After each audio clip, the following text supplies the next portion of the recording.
What happened to the kid who was supposed to save your family? We all knew my nephew Val was going places, going into university professors to talk physics at 13, while the rest of us had never even stepped foot on a campus.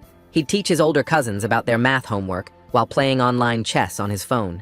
By 12, teachers were using him as an example to tell kids from rougher areas that they too could make it. "You are the savior of our family," his parents would say to Val, who was eating dinner while simultaneously color-coding today's notes. He was writing research papers at 14, theorizing on how to make breakthroughs in medicine, and even had our old-fashioned spiritual grandmother half convinced he was an oracle. I remember his mom would invite her friends over just so they could randomly quiz Val and watch him answer anything about anything. I'd sit there feeling dumber than Patrick, while Val broke down quantum mechanics in a way we almost understood it. When the Stanford interviewer came to interview Val, his little brother Miguel filmed everything from the stairs, whispering, "That's my brother, that's my genius brother," into his phone for his friends. Val's SAT scores came back literally perfect, and his mom fell to her knees in the kitchen, kissing the paper like she was in church. The acceptance letter arrived on a Tuesday, full ride to Stanford Medical School, and before Val even finished reading it, his mom was on the phone with everyone, the whole neighborhood showing up within an hour with food they couldn't afford and champagne from the gas station. His girlfriend Rebecca's parents drove over in their Mercedes, already discussing venues for the wedding. His dad had spent a month's wages on the party, borrowed the rest from his brother, even hired a mariachi band that had to play in the driveway because the house was so packed. Val's dad started giving this speech about sacrifice and the American dream, holding up the framed acceptance letter like it was proof that everything had been worth it. Val suddenly stood up from the couch where he'd been sitting with Rebecca. He walked straight to her in front of both sets of parents and said, "We're done," loud enough for everyone to hear. Rebecca's face went white.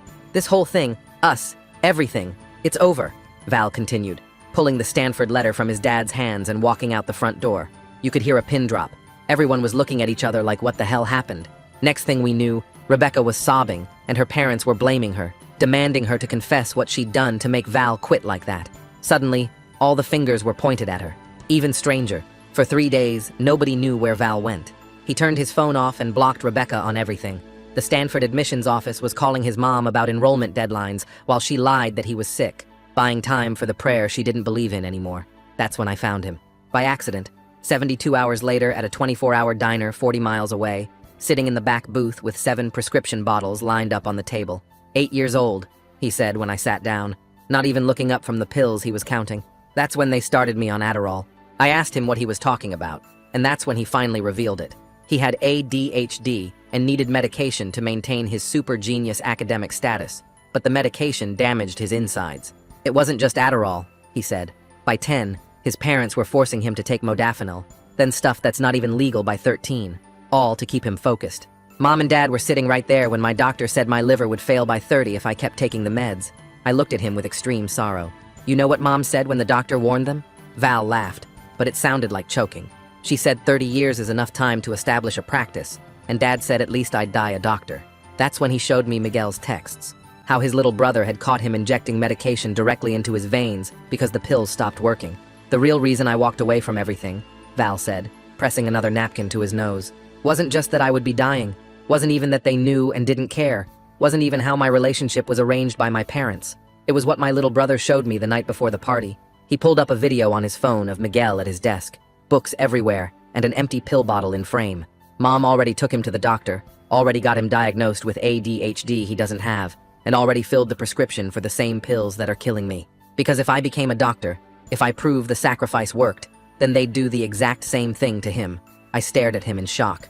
"We have to save Miguel," he said. I nodded, and we stayed in that booth while the diner filled with truckers getting breakfast. Val spread napkins on the table and started drawing diagrams of our options, while his nose dripped blood onto the paper. He wrote down Miguel's school schedule and circled the times when teachers could notice something wrong. The waitress brought us more coffee, and I saw her stare at the prescription bottles before walking away fast. Val's hands shook as he tried to write, but he kept going, listing every doctor who'd prescribed him pills over the years. By 4 in the morning, we had a plan that started with getting Val somewhere safe. He stood up to go to the bathroom and almost fell over, grabbing the booth to steady himself. I paid our bill while Val threw up in the bathroom, and when he came out, his face was gray. The sun was coming up when we finally left, and Val could barely walk to my car. I drove us back to my apartment while Val pressed tissues to his nose in the passenger seat. He passed out the second he hit my couch, not even taking his shoes off.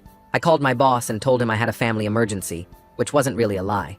While Val slept, I sat at my computer looking up medical abuse and child protective services. The websites were confusing and every article said something different about reporting requirements. My eyes burned from staring at the screen, but I kept reading, trying to understand what we could actually do. Around noon, Val woke up shaking so bad he couldn't hold a glass of water. I made him eat some toast while he told me about the medications, counting them on his fingers. Adderall since he was 8, then modafinil at 10, then something called armodafinil that wasn't even legal for kids. He rolled up his sleeves and showed me the marks on his arms where he'd been injecting when the pills stopped working. Some of the injection sites were infected, and one was still bleeding a little. I wanted to take pictures, but Val said not yet. We needed official documentation first. We looked up urgent care centers and found one that was open on Sundays. Val threw up twice on the drive there, and I had to pull over both times. The waiting room was full, but when the nurse saw Val's condition, she took us back right away. The doctor's face changed when Val listed all his medications and dosages. She ordered blood work immediately and called in another doctor to look at Val's injection sites. They took vials and vials of blood, while Val sat there shaking. The doctor said his liver function needed to be checked right away and gave us a referral to a specialist. She also said Val needed supervised medical detox because stopping these medications cold turkey was dangerous. While we waited for the lab results, Val borrowed my phone to call Stanford.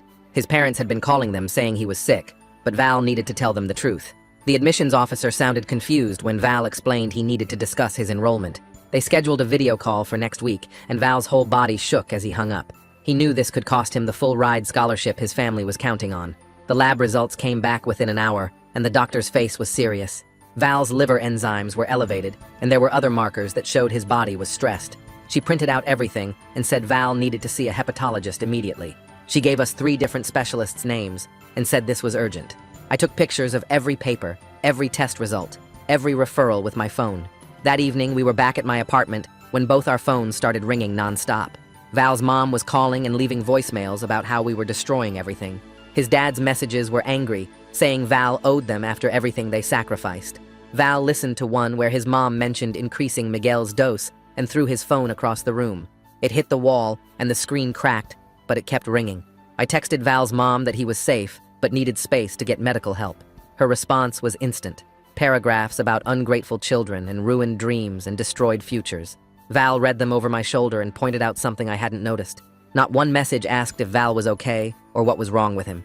They only mentioned Stanford and medical school and their reputation in the neighborhood. The next morning, Val could barely get out of bed, but we needed to go to the pharmacy. Val had been getting his prescriptions filled at the same place since he was 8. The pharmacist recognized him and pulled up his records without us even asking. She printed 3 pages of medication history going back to when Val was in elementary school. The dosages started small, but increased every single year without fail. There were prescriptions from 4 different doctors, which the pharmacist said was a huge red flag. She asked if Val was okay, and he just shook his head. Val remembered that Miguel's school had mandatory reporting rules for suspected abuse.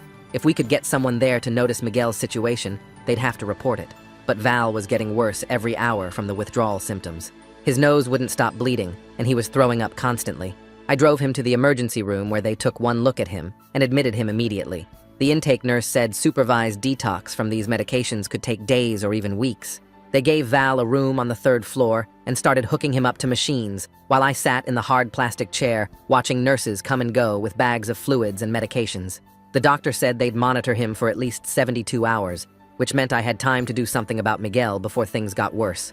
I left the hospital around noon and drove straight to Miguel's school, my hands shaking on the steering wheel because I knew what I was about to do would change everything for our family. The school secretary made me sign in and get a visitor badge before pointing me down the hall to the counselor's office, where Scott Gonzalez had his name on a wooden plaque next to pictures of students at various school events. Scott was younger than I expected, maybe 30, with thick glasses and a desk covered in papers and coffee cups. I told him I was Val's uncle and needed to talk about Miguel's situation at home, watching his face change from friendly to concerned as I explained about the medications. He pulled out a yellow legal pad and started writing while I talked about Val's liver damage and the prescription bottles and how their mom had already started Miguel on the same drugs. Scott put down his pen and explained he was a mandated reporter, which meant he had to call Child Protective Services within 24 hours if he suspected abuse. My stomach felt sick, thinking about CPS investigators showing up at my sister's house, but Miguel was only 12 and didn't deserve what happened to Val.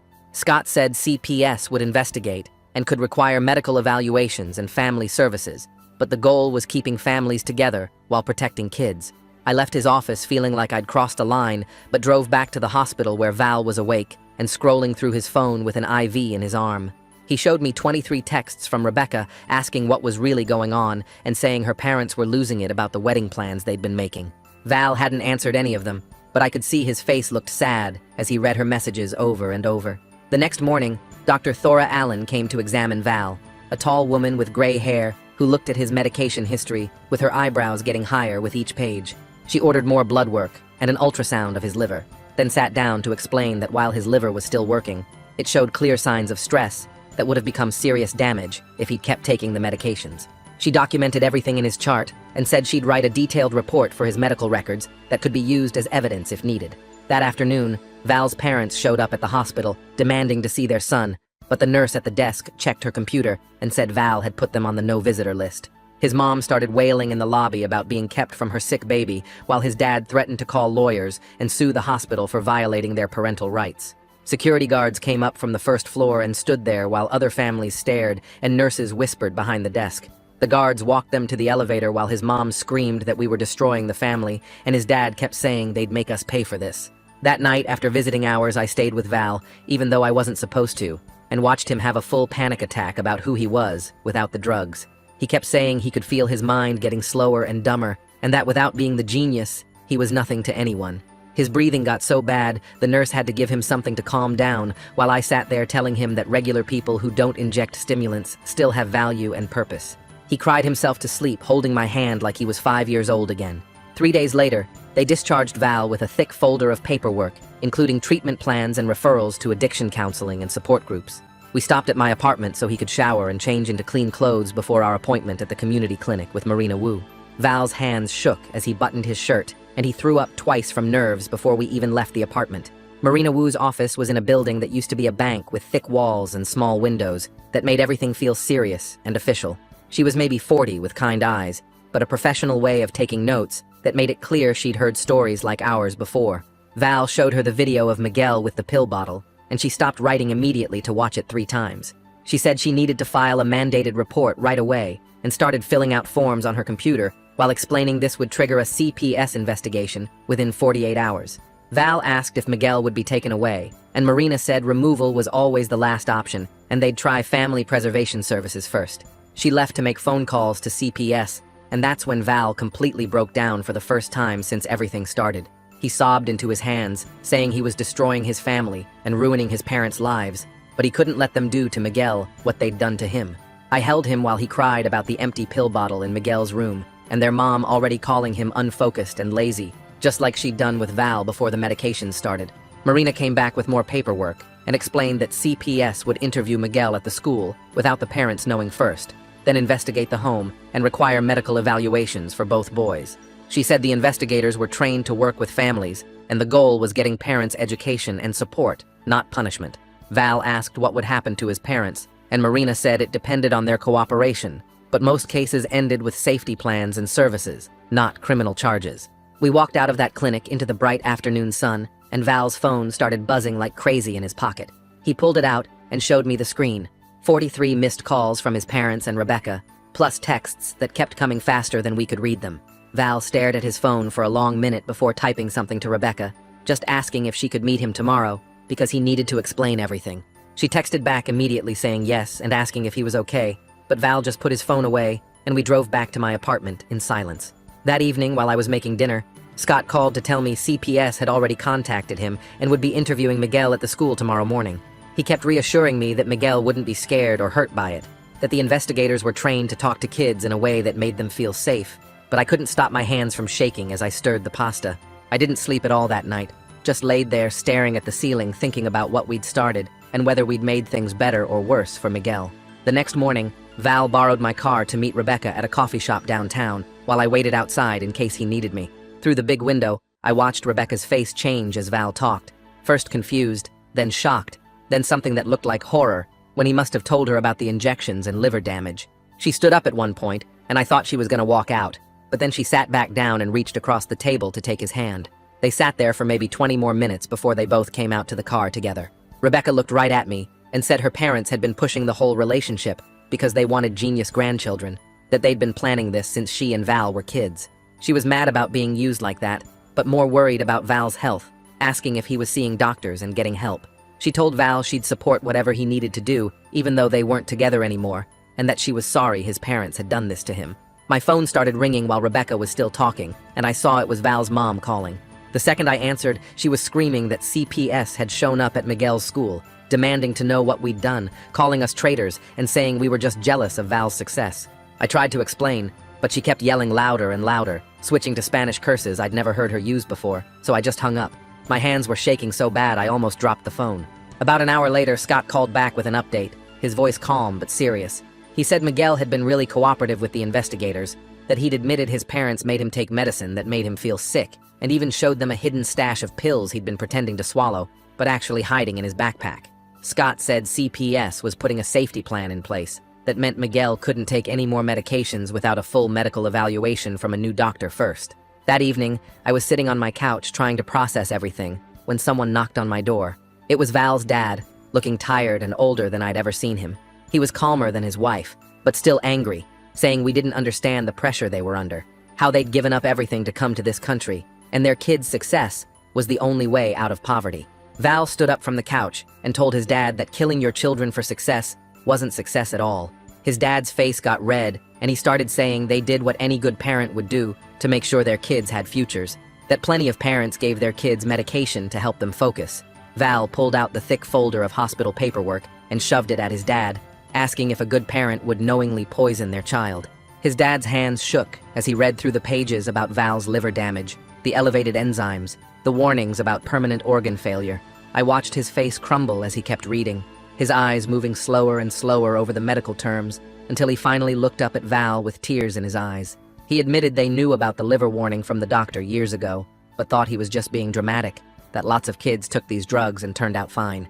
He said Val's mom had convinced him it was temporary, just until Val got established as a doctor and could take care of himself.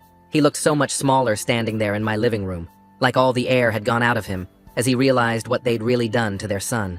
Before he left, he mentioned that Stanford had called the house again, asking about Val's enrollment status, and the deadline to confirm was only 5 days away.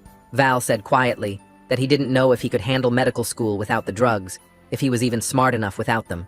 His dad looked at him for a long time, and then said something I never thought I'd hear from him, that maybe it was okay if Val didn't go to Stanford, maybe it was okay if he wasn't a doctor after all. The next morning I woke up to knocking on my door and found both of Val's parents standing there looking like they hadn't slept. Val came out of his room still in yesterday's clothes, while his mom pushed past me into the living room carrying a folder thick with printouts. She spread papers across my coffee table pointing at articles about doctors and lawyers who used Adderall in college. Val sat down across from her while she kept pulling out more papers, showing successful people talking about using stimulants for focus. His dad stood by the window reading each article she handed him while she kept saying we were being dramatic about normal study aids. She pulled up a website on her phone showing how many college students take these medications and asked Val if he thought they were all being abused.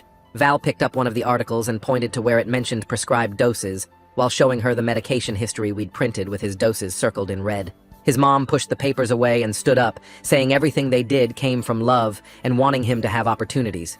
She started pacing around my small living room, talking faster and faster about sacrifice and how they gave up everything for their kids. Val's dad tried to calm her down, but she turned on me suddenly saying I was just jealous because my own life didn't amount to anything. The words hit me hard, but before I could respond, Val stood up and told her I was the only family member who actually cared if he lived past 30. His mom's hand moved so fast I barely saw it before the slap connected with Val's face. The sound echoed in the room, and everyone froze for a second before she reached for him, saying she didn't mean it. Val walked straight past her and out the front door without a word. I followed him outside where he was sitting on the curb with his head in his hands and blood dripping from his nose onto the sidewalk. He pressed tissues against his face while I sat down next to him, not knowing what to say. His mom came out a few minutes later with tears running down her face and knelt down in front of Val. She kept touching his shoulder and saying she didn't mean for this to happen, while Val kept his eyes closed. She was crying harder now, saying she just wanted him to have opportunities she never had growing up poor. Val finally looked at her, and she gasped, seeing how pale he was with blood still coming from his nose. She helped him stand up, and we all went back inside, where Val's dad was sitting at the table with the medication history spread out in front of him. He was counting on his fingers and writing numbers on a napkin while going through each page of prescriptions. He looked up at his wife and asked if she knew about Val injecting the medications when the pills stopped working. She sat down heavy in the chair and admitted she suspected something when she found needles in his room, but didn't want to know for sure. Val pulled out his phone and showed them Miguel's video again, with their younger son at his desk, surrounded by pills. His mom started sobbing when Val said this was their chance to do better with Miguel before it was too late. She reached into her purse and pulled out a prescription bottle with Miguel's name on it, saying she'd already bought next month's supply. Val's dad took the bottle from her hands and walked to the kitchen where he poured all the pills down the sink. 2 days later, we were all sitting in a conference room at the CPS office, waiting for the investigator to arrive. Miguel was there too, looking small in the big chair next to his parents, who kept whispering to each other in Spanish. The investigator came in with a thick file and started explaining the safety plan they were putting in place. Miguel would stay with his parents, but any medications had to be supervised by a new doctor who specialized in child development. The parents would have to attend weekly education classes about child development and the risks of prescription stimulant abuse. There would be monthly check-ins with a social worker to make sure the plan was followed. The investigator was firm, but not mean, as she explained that this was about keeping Miguel safe while keeping the family together. She asked me to step into another room where she interviewed me about being a safety resource for Miguel. I agreed to be someone he could call if he felt pressured or unsafe, and gave her my work and cell numbers. When we went back to the main room, Miguel hugged me tight and whispered that he was scared, but glad the pills were stopping. Later that week, Val had his Stanford video call scheduled, and he asked me to sit nearby for support. He set up my laptop at the kitchen table and logged in 5 minutes early with his hands shaking slightly. The admissions officer appeared on screen looking professional, but confused about why Val had requested this meeting. Val took a deep breath and started explaining everything about the forced medications since he was 8 years old. He showed them the hospital paperwork about his liver damage and talked about his current withdrawal and treatment needs. The admissions officer's face changed from confused to shocked as Val kept talking about the medical abuse. She was quiet for a long moment after Val finished, before saying she needed to discuss this with the committee. She said they'd never had a situation like this before and would need to review his medical documentation carefully. The call ended with her saying they'd be in touch within a week about their decision. That same afternoon, Dr. Allen called with her completed medical report for Stanford.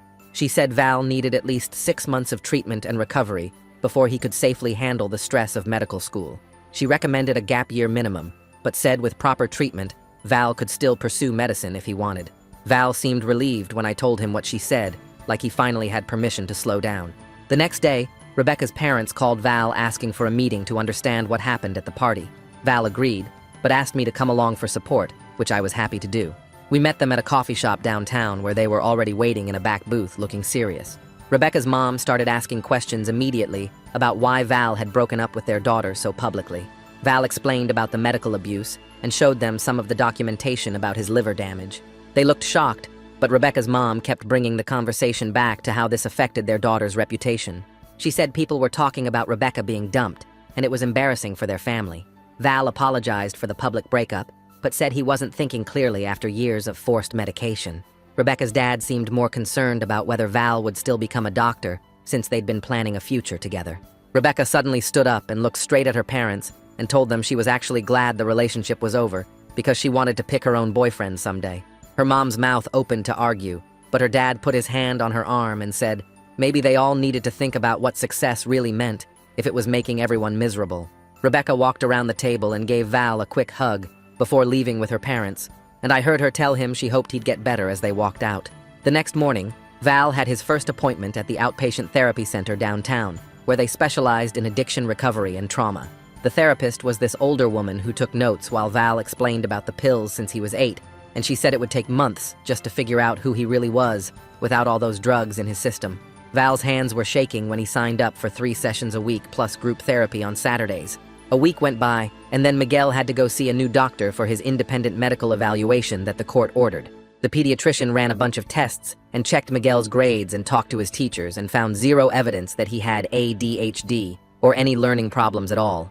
She actually said Miguel was doing better than most kids his age without any medications and recommended he see a therapist just to talk about everything that happened, but otherwise he was totally healthy. Val's parents had to start their mandated parenting classes that same week at the community center, with about 15 other parents who'd been ordered there by the court. His mom texted Val after the first class saying she couldn't believe how many other parents were there for giving their kids prescription drugs, and she had no idea this was such a big problem. The instructor had shown them videos about what stimulants do to developing brains, and Val's mom said she felt sick watching it. 3 days later, Val was sitting at my kitchen table when his phone rang with a Stanford number, and his whole body went tense. The admissions officer said the committee had reviewed everything, and they were offering him a 1-year deferral where he could keep part of his scholarship if he reapplied next year with medical clearance, showing he was healthy enough for the program. Val started crying right there at my table. Not sad tears, but relief that the door wasn't completely shut on everything he'd worked for. The financial stuff hit his parents hard the next week when they realized the full ride was gone and they'd have to pay back all the loans they took out, thinking Val would be making doctor money soon. His dad was mad at first and yelled about wasted sacrifices, but then he went and got a second job at a warehouse and told Val maybe working for something real instead of borrowed dreams would be good for them. Rebecca sent Val this long text message a couple weeks later, saying she'd talked to her parents about all their pressure, and they were starting family therapy as a family to work through their own issues. She said Val walking away had actually freed her too, because now she was applying to art school instead of the business program her parents wanted, and she thanked him for showing her it was okay to choose your own path. Val smiled when he read it to me, and it was the first real smile I'd seen from him in weeks, not forced or fake, but actually happy about something. 3 months passed, and Val got a part-time job at this bookstore near the university to help with expenses and give his days some structure while he was in recovery. He told me his brain felt different now, maybe slower than before, but also clearer, like he could actually see things without the drug haze making everything urgent and intense. His manager at the bookstore said Val was their best employee because he actually cared about helping customers find the right books instead of just trying to sell them stuff. Miguel was doing amazing without any pills, joining the soccer team at the school and making actual friends who liked him for being funny and good at soccer, not just for being smart. He still got good grades, but now he also got to be a normal kid who played video games and rode his bike around the neighborhood and didn't spend every night studying until midnight. He told Val one day that he was grateful every single day that his brother saved him from ending up sick like Val had been. Val's grandmother finally came to visit after everything calmed down, and she said she'd had a dream where Val's path changed directions but didn't disappear, just went somewhere different from expected. She brought all this stuff for a spiritual cleansing ritual with candles and herbs and prayers in Spanish, and Val actually participated, even though he'd never paid attention to that stuff before when he was too busy studying. She burned sage around him and said prayers, while Val sat there with his eyes closed, and afterward he said it felt good to connect with something from their culture that he'd been too focused to notice before. The next few weeks brought paperwork from CPS, saying they were switching our case to voluntary services, since Val's parents were actually following through with their required classes. Val's mom sat at our kitchen table one afternoon, filling out progress reports while telling me she never realized how much fear she'd been carrying about staying poor forever, and how she'd pushed that fear onto her boys. The social worker came by to check on things and seemed happy that Val's parents were showing up to their joint therapy sessions every week, without missing any. Val had been doing better with his withdrawal, but then one morning I found him on the bathroom floor crying so hard he couldn't breathe. His whole body was shaking, and he kept saying he wanted to die, that his brain felt broken without the pills. I drove him straight to the emergency room where they admitted him for severe depression that the doctor said was totally normal for someone coming off years of stimulants. They kept him for 4 days, adjusting his medications and monitoring him while I called out of work to stay there. The psychiatrist explained that Val's brain had to relearn how to make its own chemicals after depending on drugs for so long. When Val got discharged, he seemed different, calmer, but also kind of lost, like he didn't know who he was supposed to be anymore. He started going to the community college just to sit in on classes without any pressure to perform. First, it was a philosophy class where the professor was talking about identity and purpose, then a literature course about American writers. Val would come home excited about books he'd never had time to read before, talking about ideas instead of test scores. The philosophy professor pulled him aside one day and told him his comments in class showed real insight, not just memorized facts, but actual thinking. 6 months after everything started, Marina set up a family meeting at her office to figure out where Miguel should live permanently. We all sat around this big table while Miguel said he felt safe with his parents now, but liked spending weekends at my place for backup. Everyone agreed that made sense, and his parents signed papers saying I'd be his emergency contact and weekend guardian. Val's mom had been going to therapy twice a week and finally got that promotion at work she'd been wanting for years. She told us she was proud of something she'd earned herself without using her kids as trophies. Val's dad had started coaching youth soccer at the community center and seemed happier than I'd ever seen him, working with kids who just wanted to play. When Miguel's team made it to the championship game, we all went to watch him play without anyone mentioning grades or college scholarships even once. Miguel scored the winning goal in the last minute, and his parents jumped up cheering just because their kid was happy. not because it would look good on applications. Val and I looked at each other across the bleachers with this careful hope that maybe things were actually changing. A few days later, Val had his 6-month checkup with Dr. Allen, who ran all these tests on his liver function. She showed us the results on her computer screen, where the numbers had improved way more than expected. She cleared him medically for Stanford if he wanted to go, but warned him to never touch stimulants again and to watch his stress levels carefully. Val sat there staring at the clearance letter for a long time before saying he wanted to wait another 6 months to make sure he was really ready. He'd started volunteering at this youth center downtown, teaching kids from families like ours about academic pressure and mental health. The director told me Val had this amazing ability to connect with kids who were struggling because he'd actually been there himself. One afternoon, Rebecca walked into the bookstore where Val was working, and they ended up getting coffee at the place next door. She showed him her portfolio for art school, and he pulled out these philosophy essays he'd been writing just for fun. They both laughed about how their parents had been planning their wedding when they were just teenagers trying to survive. Rebecca said she was grateful Val had walked away because it freed her to find her own path too. A week later, Stanford sent an official letter confirming Val's enrollment for the next fall with modified scholarship terms that meant he'd need some loans. Val said earning his education felt completely different from having it forced on him by parents who saw him as an investment. He was thinking about psychiatry now, instead of general medicine, because he wanted to help kids like him and Miguel, who got caught in their family's dreams. 3 weeks later, Miguel's teacher called the house about an essay he'd written for English class about heroes. Val's mom put it on speaker while we all sat around the kitchen table, and the teacher read parts of it out loud, saying Miguel wrote about Val saving his life by walking away from Stanford and standing up to everyone, including their parents. The teacher sounded worried, but Val's parents told her it was all true, and they were in family therapy now, working through everything as a family. She said she was recommending Miguel for this youth leadership program at the community center because his essay showed real courage and understanding. Miguel grabbed the phone and thanked her while Val ruffled his hair, both of them smiling for real this time. Almost a year after that crazy party where Val walked out, we had another gathering at the house, but this time it was just us. Maybe 15 people total who actually cared about Val as a person. No mariachi band, no borrowed money, just some food Val's mom cooked and a cake from the grocery store.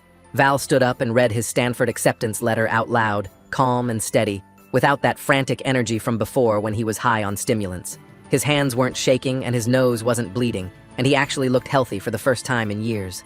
A few months into therapy, Val's parents decided to apologize publicly to both their sons at this support group meeting for parents. They stood up in front of 30 other parents and took full responsibility for the medical abuse without making excuses or blaming poverty or culture. Val's mom joined this advocacy group for immigrant parents and started going to other meetings to talk about the pressure to push kids too hard. She was actually good at it, connecting with other moms who were doing the same thing to their kids, showing them Val's medical records and what happened to his liver. The week before Val was supposed to leave for Stanford, he started packing in his room with Miguel, helping him fold clothes and organize books. Val had this whole support team set up now with his therapist, his sponsor from the recovery program, and Dr. Allen monitoring his health. Miguel kept joking that he'd preserve Val's room exactly how messy Val left it, throwing socks at him and laughing about how Val used to color code everything when he was on Adderall. The night before we drove him to Stanford, our whole family had dinner together at the house, really together without anyone performing or trying to impress anybody. Miguel talked about his soccer team making playoffs, and Val admitted he was nervous about starting school without the drugs that made him superhuman. Their parents just listened without jumping in to fix things or give advice, and even grandmother said this felt like what family was supposed to be. The next morning, I drove Val to Stanford in my car, while his parents followed in theirs, all of us quiet and nervous about this new beginning. We met with the Disability Services Office, where this counselor explained all the accommodations Val could access as someone in recovery. They had support groups, modified testing schedules, and mental health resources specifically for students dealing with addiction recovery. Val signed up for everything, saying he was scared but ready, and I believed him because this time he was choosing it for himself, not being forced by parents who saw him as an investment. 3 months into his first semester, Val called me on a Tuesday night, excited about getting a B+ on his anatomy exam without any stimulants or study drugs. He said it was harder than when he was on Adderall, but it felt real, like he'd actually earned it with his own brain, even if it wasn't perfect. His parents congratulated him on the phone, without mentioning it should have been an A or comparing him to other students. Meanwhile, Miguel was thriving in 8th grade, playing soccer 3 days a week, and getting mostly B's with some A's, just being a regular kid with regular problems. Val drove down once a month to visit, and they'd play video games for hours, trash-talking each other and eating too much pizza like normal brothers. Their parents kept going to therapy every week, and slowly started understanding that their kids' worth wasn't about grades or achievements or saving the family from poverty.